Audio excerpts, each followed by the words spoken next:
administration is granting exemptions from high tariffs on products including phones, computers, and other electronics, which are largely imported from China. But on Sunday, Commerce Secretary Howard Lutnick said that exclusion would be temporary and a, quote, special type of tariff on semiconductors and pharmaceuticals is set to come in about a month or two. So this is not like a permanent sort of exemption. These are things that are national security that we need to be made in America. But critics of that potential new tariff believe this would not bring a rise in manufacturing to the U.S. What it would mean is the production would move to other parts of Asia. It still isn't going to come here unless you're financing those factories here. The U.S. Customs and Border Protection Agency first published the exemption on Friday with no explanation for the notice. It would benefit tech firms including Apple and Dell Technologies who largely rely on the imported products.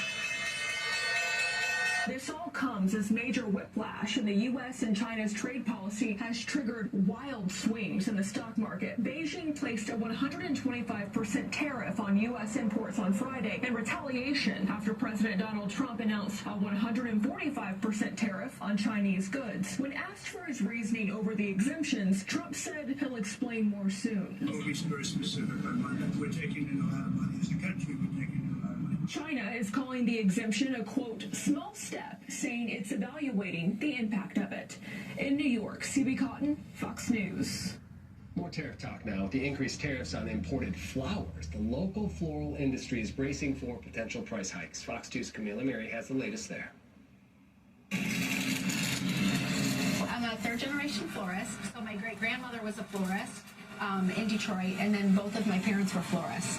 Like many florists in Metro Detroit, Jody Costello gets her flowers from Kennecott, a wholesaler in Warren. We get flowers from Ecuador, Colombia, Canada, Thailand, Holland. Hundreds of different flowers, the majority of them from outside the U.S., and now subject to tariffs. There's so many variables with it right now, and you never know.